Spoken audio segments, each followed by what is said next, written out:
Hi hello everyone, welcome to Disha TV. Present మనమైతే ఖైరతాబాద్ దగ్గర ఉన్నాం. సో ఖైరతాబాద్ అనగానే మనందరికీ గుర్తొచ్చేది ఖైరతాబాద్ భారీ గణేశుడు అనమాట. సో ఇంకా కేవలం ఒక 3 రోజులు 4 రోజులు సమయం మాత్రమే ఉంది. సో విగ్రహం అయితే కంప్లీట్గా రెడీ అవ్వడానికి అయితే వచ్చింది. సో భక్తులు ఈ సంవత్సరం ఎలా ఉంటుంది, ఏంటి ఏర్పాట్లు, బందోబస్తు, పోలీస్ బందోబస్తు ఎలా ఉంది అని మనతో పాటు మాట్లాడడానికి వీణా మాధురి మేడం అయితే మనతో పాటు ఉన్నారు. మాట్లాడదాం. మేడంని అడిగి మరిన్ని విషయాలు అయితే తెలుసుకుందాం. మేడం నమస్తే. మేడం నమస్తే అండి. First of all congratulations. And ఇంత పెద్ద విగ్రహాన్ని ఈసారి కొంచెం అవకతవకలైనా కానీ ఇన్ టైంలో అందిస్తున్నారు. సో ఈసారి ఎలా ఉండబోతుంది అనుకోవచ్చు? దిశ టీవీ వారికి ధన్యవాదాలు, థ్యాంక్ యూ. అండ్ ఈసారి ఎలా ఉంటుందంటే కళ్ళు మూసుకొని చెప్పవచ్చు, ఈసారి ఎంత స్పెషల్ అంటే 70 సంవత్సరాలు మట్టి గణపతి, 70 ఫీట్లు, అన్ని 7 అంకెలతో కలిసేటట్టుగా 7 తలకాయలు, 7 సర్పాలు, 7వ తారీఖున ఫెస్టివల్, 17వ తారీఖున నిమజ్జనం. సో ఇన్ని స్పెషాలిటీస్ కలిగిన ఖైరతాబాద్ గణపతి ఈసారి అద్వితీయంగా ఉంటారు. పంచముఖ మహాశక్తి గణపతి, పంచముఖ కాదు సప్తముఖ మహాశక్తి గణపతి. ఇంతకుముందు ఒక 5 years బ్యాక్ మేము పంచముఖ చేసాము. సో సప్తముఖం ఇంతకుముందు చేసాము, కానీ అప్పుడు వినాయకుని ఫేసెస్ వచ్చాయి. కానీ ఈసారి మాత్రం అందరి దేవతల ఫేసెస్ వచ్చేటట్టుగా 7 ముఖాలు వచ్చేటట్టుగా చేసాం. తలపైన 7 సర్పాలు వచ్చేటట్టుగా ఇలా 7 అంకెలు కలిసేటట్టుగా తీర్చిదిద్దారు మన శిల్పి గారు, రాజేందర్ గారు. సో మట్టి గణపతి చేయడానికి మన మూర్తి గారు అండ్ వాళ్ళ టీం కూడా ఉన్నారు. వీళ్ళందరూ కలిసి డే అండ్ నైట్ ఈసారి మాత్రం కష్టపడి చేశారు.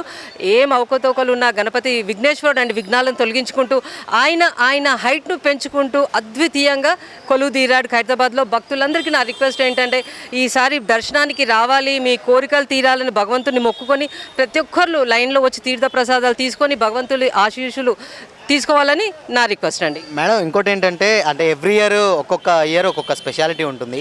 బట్ ఈ సంవత్సరం అంటే 70 సంవత్సరాలు ఇప్పటికీ గణేశుడు పెట్టబట్టి 70 సంవత్సరాలు, ఒక్కొక్క సంవత్సరానికి ఒక్కో అడుగుగా 70 సంవత్సరాలు అనమాట. సో 70 అడుగులతో ఈసారి పెడుతున్నారు. అండ్ సేమ్ టైం మాకు వచ్చిన ఇన్ఫర్మేషన్ ఏంటంటే, లాస్ట్ టైం సందీప్ గారితో కానీ రాజ్ కుమార్ గారితో మాట్లాడినప్పుడు సో బాలరాముడిది దర్శనార్థం కూడా ఇక్కడ వెసులుబాటు కల్పిస్తామన్నారు. సో అది ఎంతవరకు నిజం, ఇప్పుడు ఎంతవరకు వచ్చింది ఆ పని అండి?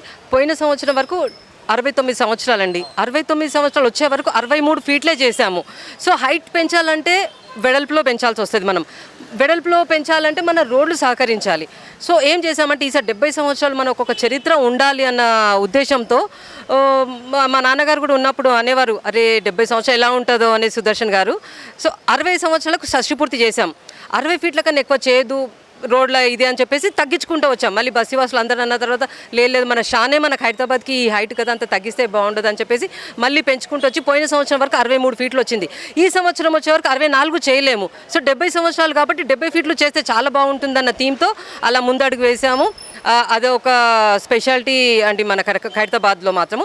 సెకండ్ ఇంకేదో అడిగారు మీరు, బాలరాముడి దర్శనార్థం కూడా ఇక్కడ ఉన్నాయి. బాలరాముని కూడా స్పెషల్గా మేము అయోధ్యకి పూజ అయిన ప్రతిష్టాపన అనే 2వ రోజుకే మేము అంతా టీం వెళ్ళేసి వచ్చాము.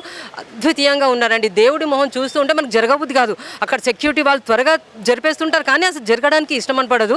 ఇక్కడ నుంచి వెళ్ళాలంటే ఓ 1 వేలో 35 గంటలు జర్నీ చేయాలండి. ట్రైన్లో మనం వెళ్ళాలి అంటే 35 గంటలు వెళ్ళడము రావడం. సో మేమేమనుకున్నాం, బాలరాముని ఇక్కడ ప్రతిష్ఠిస్తే అక్కడికి వెళ్ళలేని వాళ్ళు చూసుకునే భాగ్యం వాళ్ళకు కలుగుతుంది కదా అన్న ఆలోచన ఉండి బాలరాముని ఇక్కడ ప్రతిష్ఠించడం జరిగింది. మీరు చూడవచ్చు ఎంత అద్భుతంగా ఉన్నారు. సేమ్ అయోధ్యలో ఉన్నట్టుగానే మన శిల్పి జోగారావు సార్ గారు, రాజేందర్ గారు, మూర్తి గారు వాళ్ళ ఆధ్వర్యంలో నెలకొల్పారు బాలరాముని. ఆయన మాత్రం ఎక్సలెంట్ ఉండండి. బాలరాముని చూడడానికి ప్రత్యేకంగా గణపతి హైట్ చూడడానికి మన మొత్తం తెలంగాణ క్రౌడ్ రావాల్సిందే ఇక్కడికి.